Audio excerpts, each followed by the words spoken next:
Halo teman-teman semua, dimanapun Anda berada, semoga kalian semua selalu dalam keadaan sehat walafiat, dan tidak kurang dari satu apapun. Kali ini Mimin akan membahas sebuah film yang cukup menarik. Sebelum kita ke alur ceritanya, harap siapkan dulu segelas kopi untuk menemani waktu bersantai Anda. Tanpa berlama-lama, kita langsung saja ke alur ceritanya. Let's go! Di awal film kita diperlihatkan dengan seorang jenderal yang bernama Lian, yang sedang mengamati pertempuran. Dia melihat Jiao Gongli dan pasukannya sudah mulai kewalahan menghadapi pasukan musuh. Karena belum ada aba-aba dari Jenderal Sun untuk menyerang, Jenderal Li memutuskan untuk tetap mengamati pertempuran dari kejauhan. Melihat pasukan ular emas yang sudah sangat kewalahan, Yuan Chengzi memutuskan untuk segera membantu, namun dia dicegah oleh Jenderal Sun.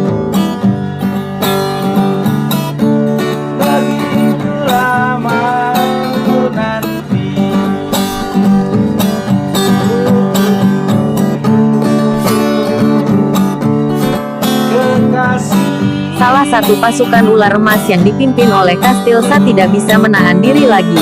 Mereka langsung menyerbu walaupun sudah diperingati oleh temannya yang lain. Jenderal Sun yang melihat salah satu pasukannya mulai menyerang tanpa instruksi darinya hanya bisa berkata,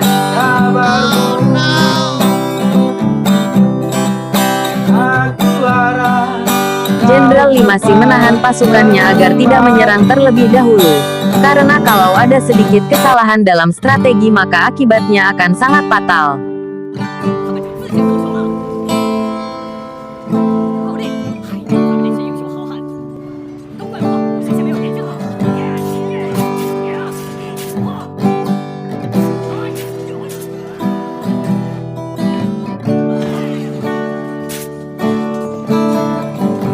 Jenderal Sun masih mengamati pertempuran sementara pasukan yang lain sudah maju ke garis depan.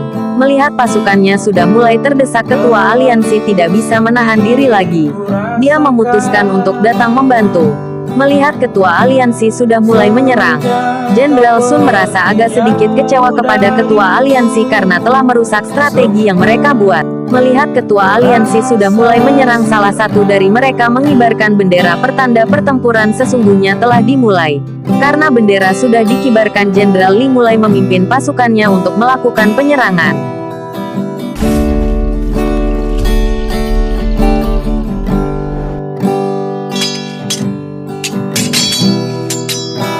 Melihat Nona Jiu sangat kewalahan, Yuan Chengzi segera datang membantu. Yuan Chengzi bisa dengan mudah menghabisi lawannya dengan pedang ular emas miliknya. Pertempuran masih berlangsung sengit. Meskipun mereka kalah jumlah, tapi pasukan ular emas cukup barbar, sehingga mereka bisa mengimbangi pertempuran.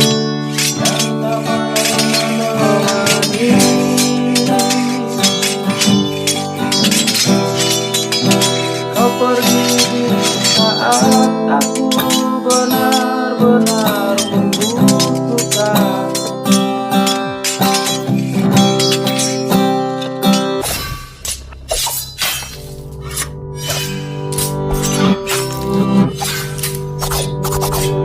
Jauh lepasnya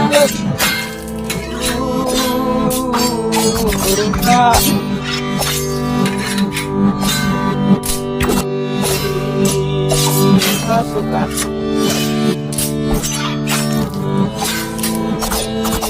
Kita suka nawakan lepas hidup dan seluruh hidup.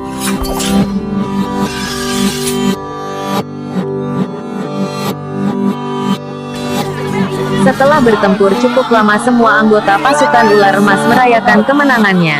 Namun tidak dengan Xia Qingqing. Dia malah sibuk mencari Yuan Chengzi, yang ternyata sudah dari tadi meninggalkan pertempuran bersama Nona Jiu. Setelah pertempuran, Nona Jiu berencana untuk meninggalkan pasukan ular emas. Yuan Chengzi berusaha untuk mencegahnya, namun Nona Jiu tetap teguh pada pendiriannya. Yuan Chengzi menanyakan alasan Nona Jiu ingin meninggalkan pasukan ular emas. Namun Nona Jiu tidak mau menjelaskannya kepada Yuan Chengzi. karena tidak melihat keberadaan pimpinannya. Beberapa anggota aliansi mencoba mencari keberadaan Yuan Chengzi, namun tidak ditemukan.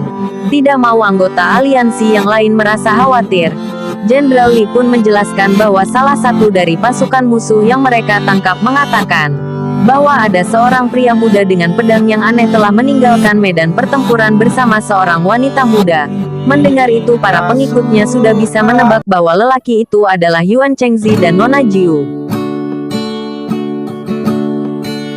Merasa khawatir dengan keselamatan Nona Jiu, Cheng Qingsu memutuskan untuk mengantar Nona Jiu kembali ke rumahnya.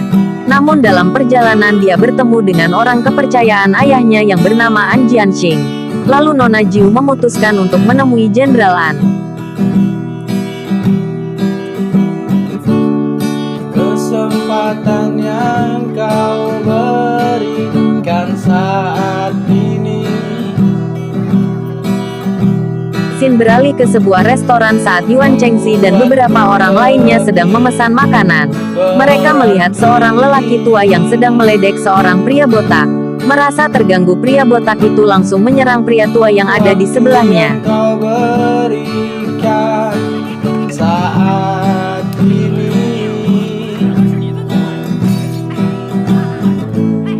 membuatku lebih lepas tersenyum.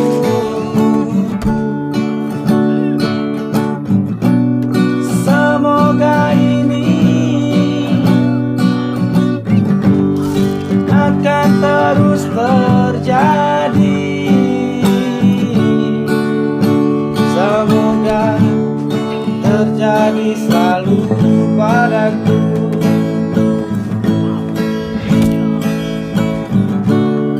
Kesempatan yang kau berikan padaku. Melihat keduanya saling beradu tenaga dalam, Yuan Chengzi memutuskan untuk memisahkan mereka berdua. Kalau tidak dipisahkan, sudah pasti keduanya akan mengalami luka dalam yang sangat serius. Setelah mereka berhasil dipisahkan, keduanya menghampiri Yuan Chengzi untuk berterima kasih karena telah menyelamatkan hidupnya. Setelah keduanya memperkenalkan diri, Cheng Qingsu mengajak mereka untuk makan bersama. Walaupun mereka baru saling mengenal, keduanya terlihat akrab dengan Yuan Chengzi dan yang lainnya. Di saat sedang makan, mereka membicarakan tentang hari ulang tahun Meng Bofei. Kebetulan mereka sama-sama ingin menghadiri pesta ulang tahun Meng Bofei. Mereka memutuskan untuk pergi bersama ke pesta itu. Scene beralih ke kediaman Meng Bofei. Terlihat banyak pejabat negara dan beberapa pendekar dari berbagai aliran. Mereka telah berada di kediaman Meng Bofei dengan membawa berbagai macam hadiah. Kedatangan mereka disambut hangat oleh tuan rumah. Awalnya pesta ulang tahun Meng Bofei berjalan dengan lancar. Namun keadaan menjadi sedikit tegang setelah kedatangan kakak seperguruan Yuan Chengzi yang bernama Gui Xianzu dan 3 orang lainnya. Tujuan mereka mendatangi pesta ulang tahun Meng Bofei adalah untuk mencari seorang pejabat negara yang membawa pil yang sangat berharga. Suasana menjadi lebih tegang saat Sun Zongjun melihat seorang pejabat negara yang bernama Tuan Dong. Mereka mencoba meminta beberapa butir pil untuk menyembuhkan penyakit aneh yang diderita anaknya. Namun Tuan Dong tidak memberikan pil tersebut, dan malah menyembunyikan di dalam roti. Karena tidak mendapatkan pil yang mereka cari, mereka mulai bersikap kasar. Merasa telah mengganggu pesta ulang tahunnya, Meng Bofei menentang Gui Xianzu untuk berduel. Karena di hari itu adalah hari ulang tahun ayahnya, putra Meng Bofei mengajukan diri untuk memberi sedikit pelajaran kepada Gui Xianzu. Kau yang suka